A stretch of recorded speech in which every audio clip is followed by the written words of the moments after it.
Hello and welcome. This is Plus TV African News Update. I am Benga Aborowa.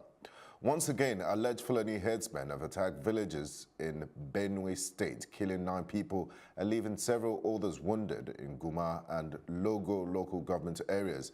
Mr. Anthony Shawan, the Guma local government chairman, confirmed the attack, saying all dead and wounded victims have been conveyed to Bajimba General Hospital. Shawan said the attackers forced their way into the houses of the villagers in Guma while they slept, leaving 8 people dead, many injured and several others missing.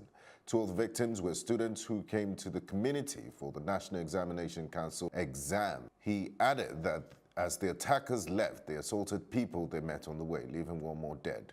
Confirmation from the State Police Command is yet to be received. As Libya continues to oscillate between war and peace, 171 more Nigerian returnees from the North African country arrived in Lagos last night via a chartered Burak airline. Reports say the aircraft with the registration number 5ADMG and flight number UZ589 landed around 8:25 p.m. The returnees comprise 90 male adults, 70 female adults, including 9 pregnant women, 3 children and 8 infants. And on the foreign scene, Kenya Airways has launched 3 non-stop flights from the Jomo Kenyatta International Airport to Cape Town, South Africa. The non-stop flights from Nairobi to Cape Town would leave by 3:30 p.m. on Wednesdays, Fridays and Sundays.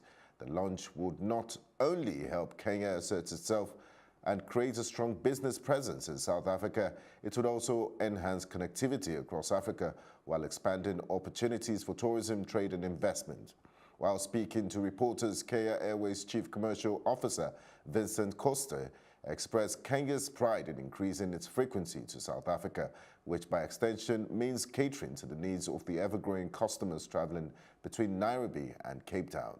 At the moment, the airline runs weekly flights to Cape Town, 4 flights via Livingstone, Zambia, and Nairobi every Tuesday, Wednesday, Friday, and Sunday. In addition, 3 weekly flights are operational via the resort town of Victoria Falls on Monday, Thursday, and Saturday, bringing the total to 10 weekly flights to Cape Town from Nairobi.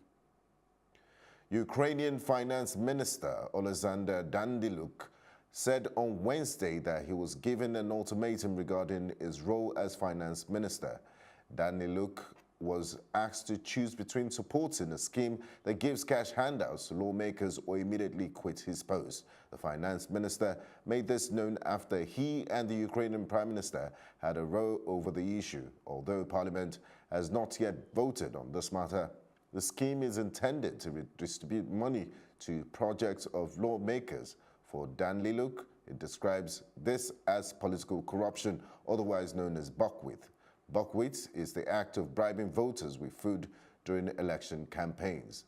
The foreign ministers of Germany, France, Russia and Ukraine will meet in Berlin next week to discuss matters surrounding the crisis in Ukraine. The countries have worked together to try to end the crisis in eastern Ukraine.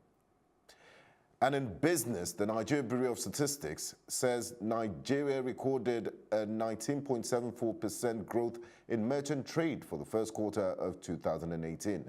According to the Foreign Trade in Goods report released Wednesday by the NBS, the new increase of 1.18 trillion naira is an appreciable growth over what was achieved in the last quarter of 2017.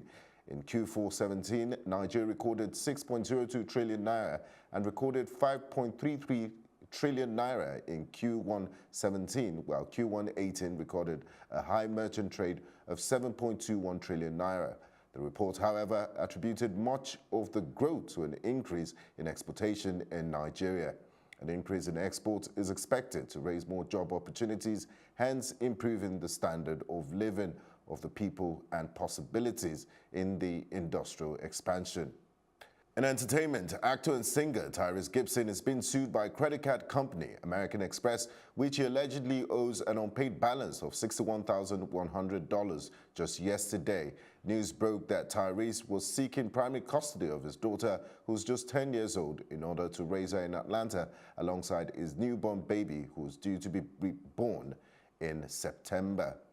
Remember, last year, Tyrese and his ex Nora had a legal battle over custody after she claimed that Tyrese spanked their daughter, Shayla, so hard that she was unable to sit down. At the end of the legal proceeding, both parents were awarded 50-50 custody. That concludes the news update at this hour. I'm Benga Aborowa. Do have a good evening.